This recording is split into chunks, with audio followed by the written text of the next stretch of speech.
Coming up, the Brooklyn Nets are doing their due diligence, and so are we, when it comes to every player from 19 all the way back to 26 and 27. What are the options for the Brooklyn Nets? We take a look at Danny Wolf, at Labaron Philon, and also Hugo Gonzalez. Three players with a lot of upside to like. We dive in coming up next.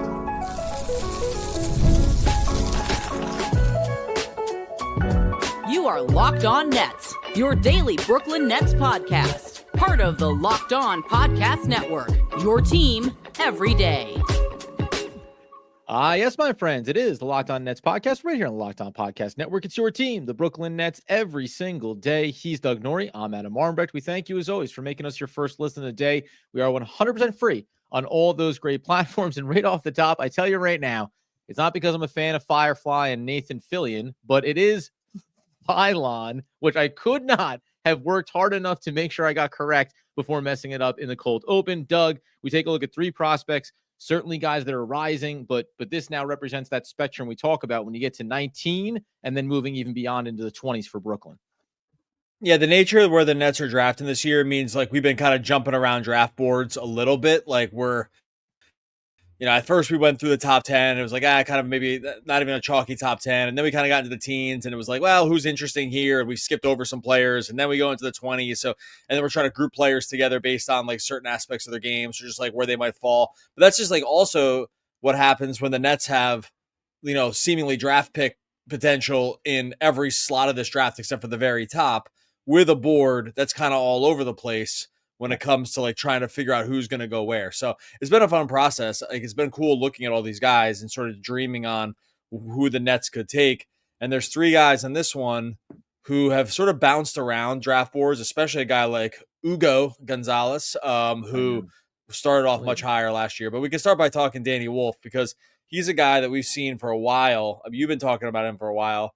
And Nets fans, there's a group of Nets fans that kind of probably correctly in some ways latched onto this name when we knew the Nets were drafting in the 20s as like what might we have here with this guy? Because it's like he's for sure might be like a one of one when it comes to just the kind of prospect he is. And I'm not necessarily meaning that as like all superlative.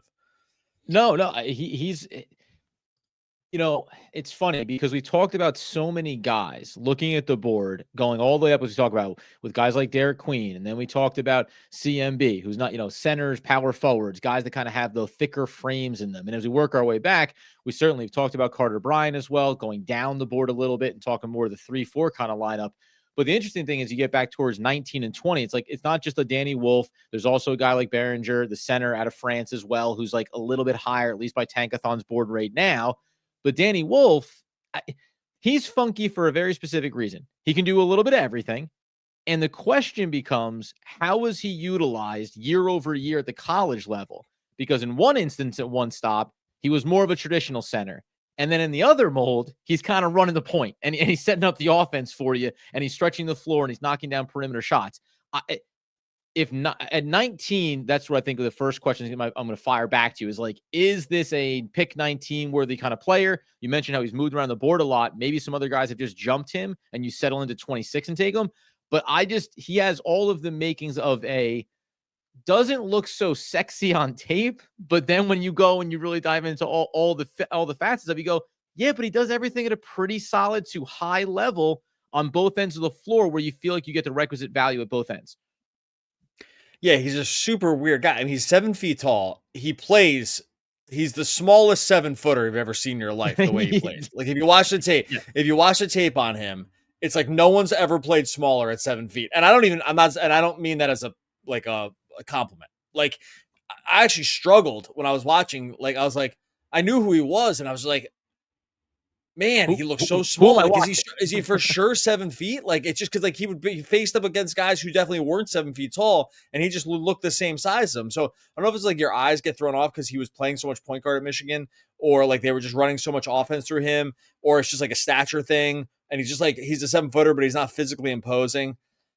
Like, so the part where he's 7 feet tall and was running the point is where your ears perk up because you're like, because I'll tell you right now, the first thing everyone thinks is like Jokic, right? And so but it's for sure not that for me. Like I can say that pretty affirmatively. So he runs the point. He plays a super unique style. He clearly has a little bit of a handle for a 7-footer. He's kind of a guard. He's not really a center, but he plays so different than everyone else's size that I think you have to kind of pay attention to it. I kind of think for me, that's like where the superlatives stop. Like this one, okay, I'm going to ring in with a hard take here in a second, but for starters, is it like enough that it's just, he's a 7-footer that can play, they can effectively kind of play college point guard? Like, is that good enough for you? Is it good enough to be kind of weird here? Because I don't know, you've been on this for a while and I think you were smart to be, but I think I might have to kind of go the other way here in a second. Well, okay. So here's the thing. And he played at Yale for the first 2 years. Then he goes to Michigan the last season. So as you mentioned, like it's a guy who ends up having over 3.5 assists per game in Michigan. And by the way, though, also a little bit wild with that basketball because he had over 3 turnovers a game as well. Yep. But to compare it to where he was over the first 2 years prior, where he played at Yale, you're talking about a guy that was only knocking down 30% from beyond the arc and only attempting 1 3-point a game. Then he's attempting over 3 in his final year at Michigan, averaging almost 34% from beyond the arc. Now, the free throw shooting, absolutely no dies off the table, sub 60%. So that's like a concern here. I think I like a lot about him.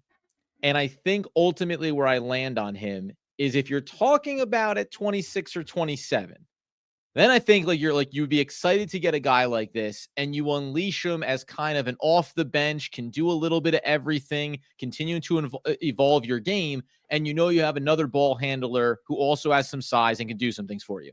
If you're talking at 19, I think we're still back in that same conversation of I can point to a handful of guys that have like a higher upside potential ceiling or that are just like a little just more naturally athletically gifted.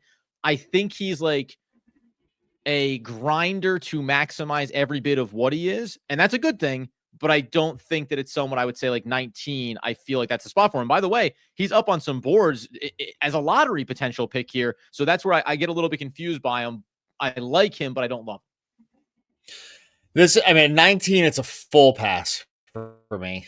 And even getting down into the lower parts of the lot of the first round, it's like almost still a pass for me. Like maybe I'm just gonna be wrong. Maybe there's a world where he comes to the NBA and it kind of like everything gets put together and he's playing like sort of like a baby Jokic kind of thing. And he's good enough with the ball and he has good court vision and the passes are zipping around. And he's like this sort of like high pick and roll hub and like it all, and the shooting comes around. I just didn't see it at all. He played so much smaller than 7 feet. He couldn't beat anybody off the dribble. Not like a lot of 7-footers can, but when you play, right. but when you play super small, you kind of have to, right? So it's like if you're going to play small, that's fine, and you're going to play like a guard. Well, then you kind of have to beat somebody. But he couldn't do that, and then he goes to play big, and he can't really do that because he's like not really athletic enough, and like so he's like too big for a guard, plays too big for a guard, plays too small for a center. And no, sorry, I flipped that around. Well, whatever. You get what I'm saying. Like, I was so underwhelmed by kind of everything I saw that maybe I'm just not creative enough. And hey, like that could be me. But you have to be able to do at that size, you kind of have to be able to play at least at that size, right? Like usually what you're asking for the 7-footers is to like be a 7-footer and then just do a couple other little things. Like you're already a 7-footer and you're playing like that. Now you got to do a couple other, like maybe like mini guard, like maybe you can stretch the floor a little bit. Maybe you're going to be able to like get court vision. But like he already plays so small for a center and play like I don't know. I mean, I'm fumbling my words here. I didn't see it at all. I was like, what does everyone like about this? Like I just can't see any of it translating at the NBA. I think you have to look at him as being because you mentioned like this isn't a physicality going and attacking at the rim or anything either. He's not athletic or he's not overly athletic. So you have to think about him as to put it kindly maybe, but you have to think about him as like a non near the basket floor stretching facilitator that offers you something there. Now, and to your point, if you can't get a guy off the dribble, which he can't do, which he hasn't shown he can do, and you wouldn't really expect him to do, but if you can't do that, then it does kind of mitigate. And I think maybe does give some credence to, like, when you look at the assist to turnover ratio, it's because, yeah, you may have really good court vision and you may be able to set guys up.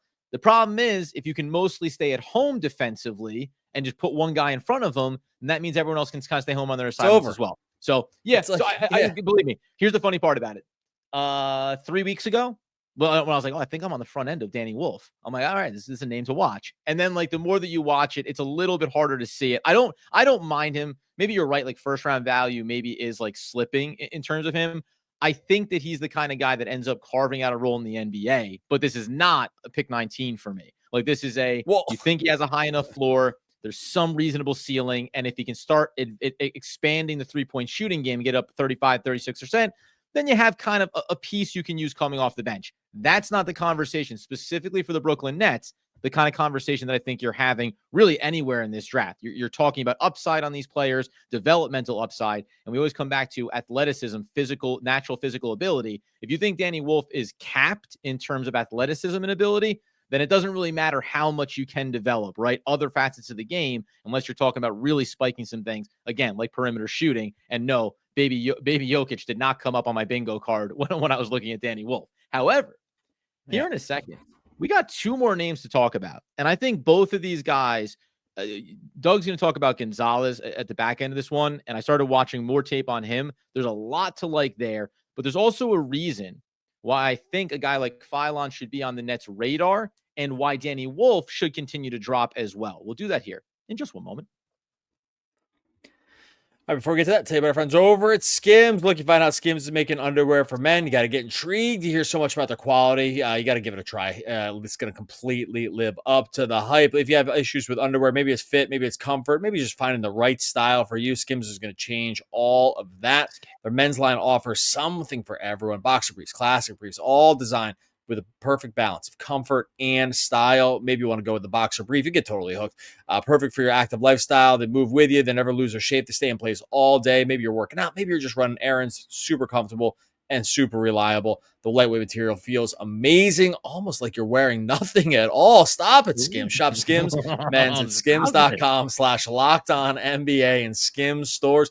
Let them know we sent you. After you place your order, select podcast in the survey. Select our show. The drop-down menu that follows. Super easy. Skims is the official underwear partner of the NBA, WNBA, and USA basketball. Go to skims.com/LockedOnNBA. All right. So as we continue today's Locked On Nets episode, talking about a few players from 19 all the way back to the end of the first round, potentially. And one thing I want to note just on Danny Wolf really quick here too.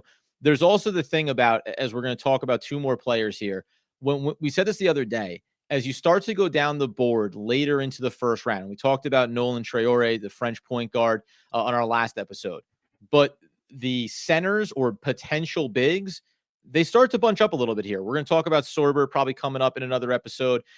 Danny Wolf today. I mentioned Behringer there earlier. And there's a couple more big bodies as you work back. And even if it's not being pure centers, guys that can play in the front court, certainly, at least ones that I like relative to pure on-ball point guards. And that's where I wonder about how the Nets evaluate the value. I'll take most of the lift here when it comes to Philon because I started watching him, and in spite of a very slight frame, I think there's a ton to like about his game, including how his court vision looks and setting up teammates, pure on-ball point guard player, incredible float when it comes to the offensive game and getting in around the basket. What was your just initial take on him before we go a layer deeper? Yeah, like pretty athletic. You like to see that. It's probably close for him on like going back to college or not. I think like the athleticism kind of popped off the page a little bit, but the efficiency wasn't there. I think he's a guy, like if the Nets took him, he'd be, again, like it wouldn't take, it's so fun. We can say this about a lot of guys. It wouldn't take much for you to be one of the more exciting guys in the room, like on this Nets team next year. And he would definitely qualify. He strikes me as, summer league would probably be fun to start, and there'd be some growing pains at the NBA level. The size would be a big problem for him going forward. He's like combo guardish. It's like doesn't feel totally like true point guardish, but he's like not really big enough to play the 2. Like we've seen this with like Cam Thomas. It's like, well, when you're small, he's not a Cam Thomas type, but like it's like when you're smaller at the 2, it's like a little harder because there's also usually someone smaller at point guard too. and now you're running into problems. So I don't know. I thought it was interesting. I like the athleticism. I can't say I'm like more intrigued by him than Danny Wolf, but they're also not slotted into the same area. I have one more Wolf comment, but we'll just do it at the very end because I just remind me to get to this because I was like shocked by something with this. But yeah, I think overall it's interesting. I think that it strikes me as a lot would need to go right for him to completely hit at the NBA level, but it's not out of the realm possibility either. Yeah, I like it. Like, I mean, you're talking 26, 27. I like this would be depending on what you do at the top of the draft. And by the way, this factors into the idea of like, we've kind of pushed back on the idea of Jeremiah Fears being like the right guy for the Nets to be targeting at 8. Not that he wouldn't come in and be an exciting player. But so if you go big at 8, right? If you end up follow our logic, and also Yahoo Sports has picked up on our podcast and they're a big fan of it, so they went and followed our logic too. And you're talking about taking a young Frenchman who has a lot of upside and a lot of potential, was going to need time to develop. In the same way as you work your way through this draft, you're looking to fill out the roster. Listen, you look at his Philon's assist to turnover ratio, 3.8 to 1.7. Again, I think that, listen, 31.5% from beyond the arc on over 3 attempts per game. No, it's not great, right? But I in spite of his small frame, I think he does an excellent job of having body control, of kind of getting defenders to back off him just enough so he can get that float game going inside the paint. Like, I know you said you have to squint to see things going well for him outside of having to fill out the frame a bit more, because depending on where you look, he's anywhere from 175 to 185 pounds, and that could be concerning. And to your point too, I need him to be in the point guard role. I can't have him playing off ball 2 guard. That's not going to be that wouldn't be the mold that I would put him in if I'm talking about the Nets drafting him. I think there's enough there for him to be your on-ball creator and running the offense. And if he can just get that 3-point shooting up enough, right? Just enough on the offensive end away from the basket to make defenders have to respect him, then you're talking about being able to take guys off the first step, get into the paint, and start to use some of that court vision. So, I mean, like, this to me is a pretty – we're going to talk about Gonzalez here in a second, which I really did start to like the more that I watched. But he's not a tough one in Philon to like look and go, yeah, 26, 27, you grab him. Like you said, really fun summer league. Let this kid rip for a season. You need ball handlers. I would be pretty, I think, supportive of this type of pick at 26 or 27 for the Nets. Yeah, I think I'd probably go the other way. Actually, one thing it was one of those things that just I didn't like really find to be that exciting. But I was actually just with that in mind though. One thing I've been trying to think about with this draft is like, I wish we had a little bit more sample size with this about like what a Sean Marks guy looks like. Now he has not drafted many guys. So it's like, it's hard to say what this is. The draft picks he's had basically in this era have been Cam Thomas, Dariq Whitehead, Noah Clowney, and Daron Sharp. That's it, right? Like, was there anyone? I mean, Jalen Wilson, I guess too, but I don't even count him because it was like Claxton. So late in the draft. Oh, Claxton. Okay. Well, actually Claxton fits this too. So the guys that he's drafted pretty much have fit this mold of like had pedigree, measurables, and could already do like one thing insanely well, right? Like, sure. And you could like, and you didn't have to like kind of question it. So it's like Claxton, it's like, well, he was like kind of running like a mini point guard hub and as a center. And like, there's a lot to like there. And plus he's like huge from a wingspan standpoint. Then you get Clowney, who was like super young, super long, and was already showing that he was trying to shoot threes in college. And like, it looked like, okay, well, we can train him up and maybe the body fills out. Dariq Whitehead, tons of pedigree, was coming off the foot issue, right? It was like, okay, let's take it. And then Cam Thomas slips in the draft, was just like, you could pretty much say he was going to be able to score at the NBA level. Maybe or not, we're going to be able to figure everything out. They all kind of fit this mold of, and then Daron Sharp, I don't know if he fits this extremely well, but most of these guys fit this like physicality / something you could dream on with the measurables, and let's see if we can round it out. And that's where the Philon like doesn't really fit for me. Actually, Wolf doesn't fit for me like this either. Like it's like right. We're talking about a couple guys that neither really fit the Sean Marks mold. It's like they don't fit, and even if I were to divorce myself a little bit from my own opinion, just going through like how Sean Marks has kind of gone about this, these guys like don't fit like what they've kind of gone for.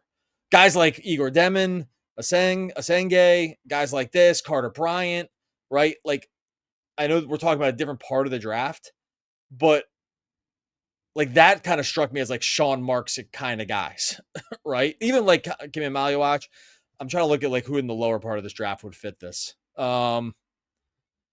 Honestly, even like Walter Clayton might fit this, but like I know his problem is his age, right? Although, whatever, but yeah, certainly. I don't know if that would really dissuade them to some degree. So anyway, my point is, I was like, seeing who they drafted in the past and who they've kind of targeted, it doesn't fit exactly one avatar, but you can kind of see the thought process of like, we're going to go for all the upside.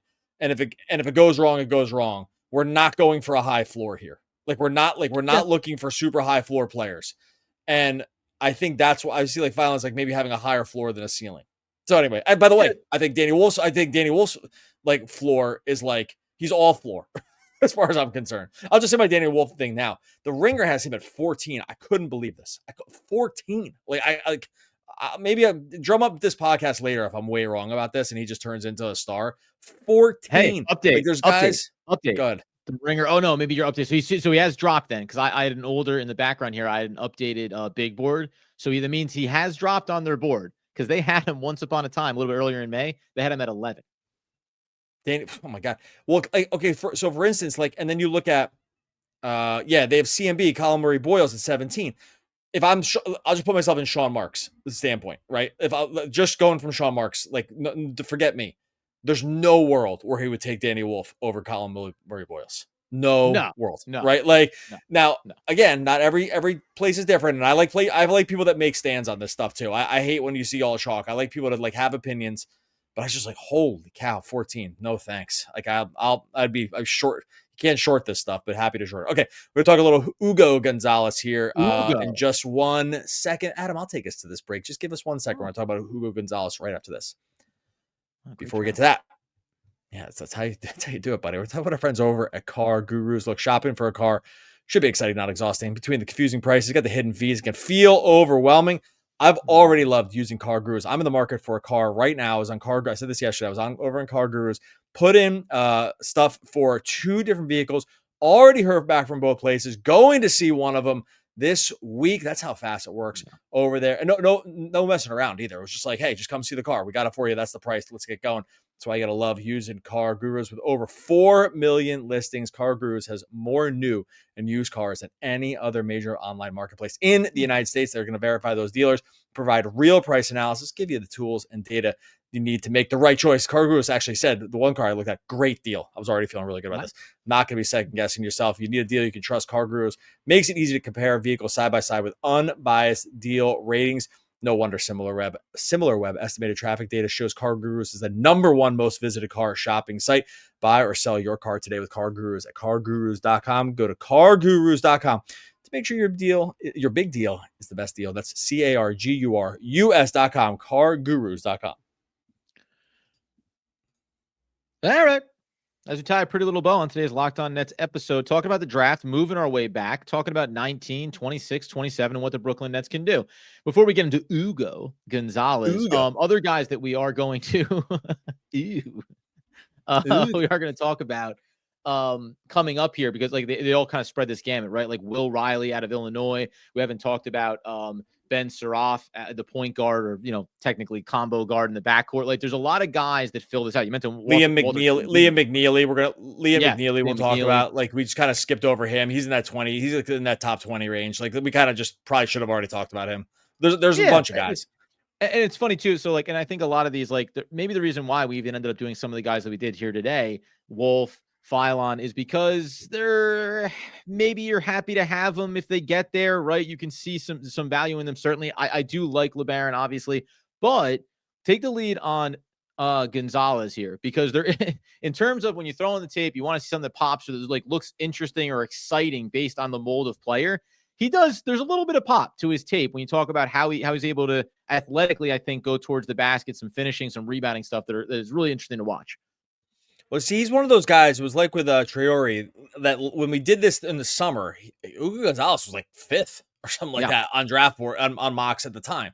And he was one of these guys that it was like, we already knew Cooper Flagg. At that time, it was Cooper Flagg and Ace Bailey, then Dylan Harper. Like that was the top 3.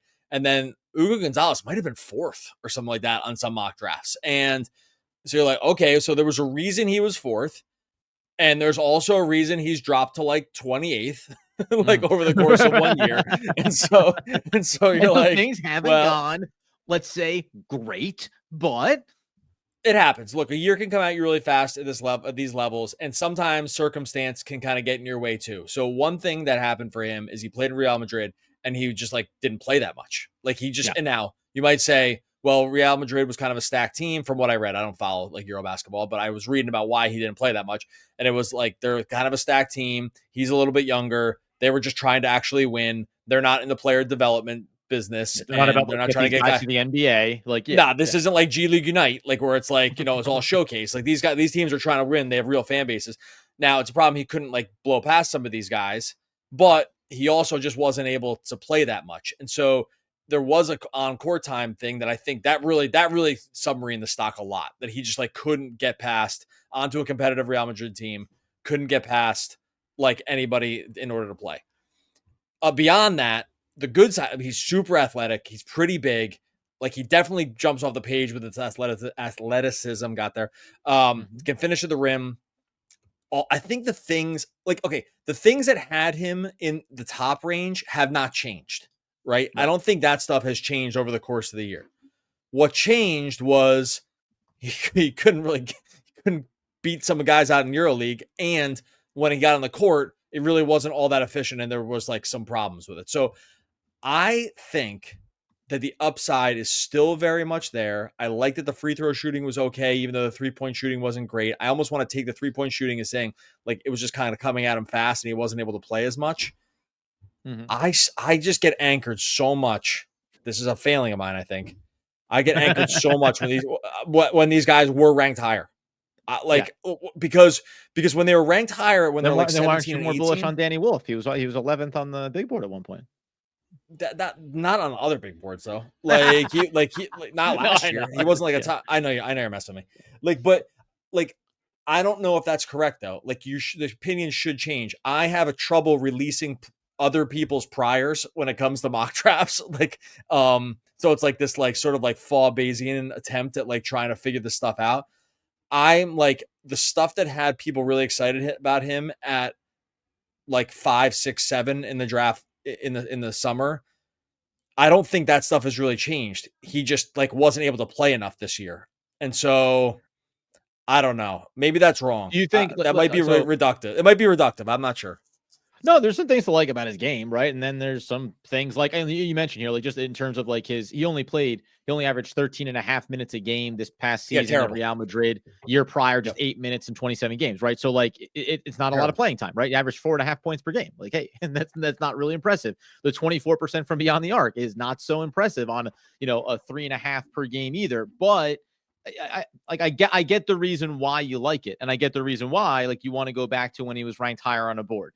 But in that regard, again, if we're talking about 26, 27, then again, well, here's a guy that at one point people thought could develop into a top 10, top 5 kind of talent. Okay, that's probably, and to follow your path about Sean Marks, Derek Whitehead, be example. Okay, well, Dariq Whitehead. Hey, super high pedigree, had an injury, not so sure. Okay, but the pedigree was there. Let's take the flyer. You could probably apply that same type of thing to a Gonzalez, right? The pedigree at one point seemed to be there. And whether or not, if he had played at college somewhere this past season, as opposed to over in Europe for a professional team, what would that have looked like? And so that's one of the things that's hard probably to balance here when you're looking at some of these prospects. Some of these guys are developing on pro level teams, often playing underneath them. And I'll make the EPL soccer analogy here. Sometimes a guy from the US who's playing top class at MLS, he's the superstar. And then he goes over to Europe and he comes off the bench. And sometimes he doesn't play multiple games. Why? Because the best benefit for him is in practice, is playing with the other best talent. And maybe there's better talent over there for Gonzalez to have learned from. I'd be fine at that. Again, there's probably, I'll probably, by the end of this, I'll probably give 3 or 4 other names over Gonzalez, over Philon, over Wolf that I'd be talking about in these spots for the Brooklyn Nets. But Gonzalez out of the 3 has that little something that you can get excited about. I think for sure when it comes to like taking a flyer on a guy. Yeah, like 6'6" downhill guy that can get above the rim. By the way, can get out points I was watching his highlights. He looked bigger than Danny Wolf when I was watching Wolf's highlights, right? So, like that was like the biggest comp here. Was like he's 6 inches shorter. Gonzalez goes, takes the body towards the rim and is able to elevate and finish. Whereas Danny Wolf was kind of like, yeah, well, we'll see if I can get my, Dude, 6-inch I wish you could have sat next to me watching the Danny Wolf stuff. Like, I wish you could have sat. Like, because like, look, I don't make a mistake or don't make any qualms about this. Like, I just don't watch tons of college basketball during the year. Like, we watch the NBA, and that's kind of it. So I'm not like grinding Danny Wolf tape during the year. So when I sat down to like actually watch it, I was like, oh, well, I know he's a center, and I was like, I wish you could have sat next to me and been like, I was like, that can't be him. Well, I said it like 3 times in my head. I was like, there's no way. Oh, he's retyping. Like, what's Danny going on? Wolf what's going on here? Highlights. I was like, wait, he's 7 feet. I was like, actually went back twice and looked it up because I was like, wait, there's no way. There's no way. Like, he just doesn't physically look like this. I looked like I was looking at a mirage or something like that. It didn't make any sense to me.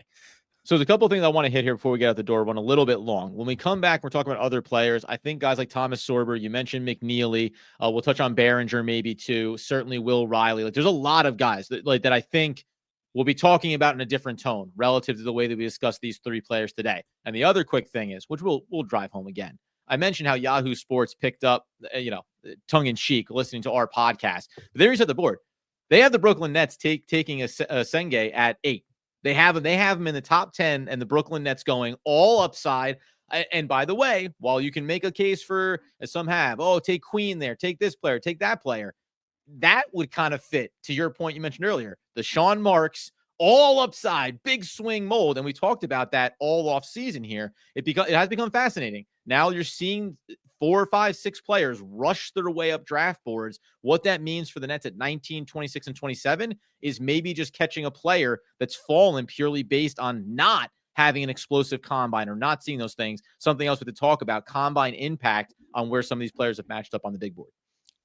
2 years ago, I did like a breakdown of like sort of like across the industry where the Nets were going to pick. And it was like, it kind of got pretty close. Like, they had them taking Noah Clowney, and then like Pods was the guy that was I'm not going to bother this year because every place is different. Like, there's just no point. Like, it's just going to be every place is just going to have one. It's a pie graph of one. Like, and it will just be evenly distributed because every place is equal percentage chance that they draft someone somewhere in the draft. Yeah, it's just wild stuff, man. It's awesome. It's going to make, I'm telling you, I know we're going to be off the show by this point, but like, someone else will be on the show. I'll be on Locked On Nets. Draft night's going to be awesome. It's straight up awesome. I don't have any regrets here, but like, the one not doing the show live because like this draft night's going to be so cool.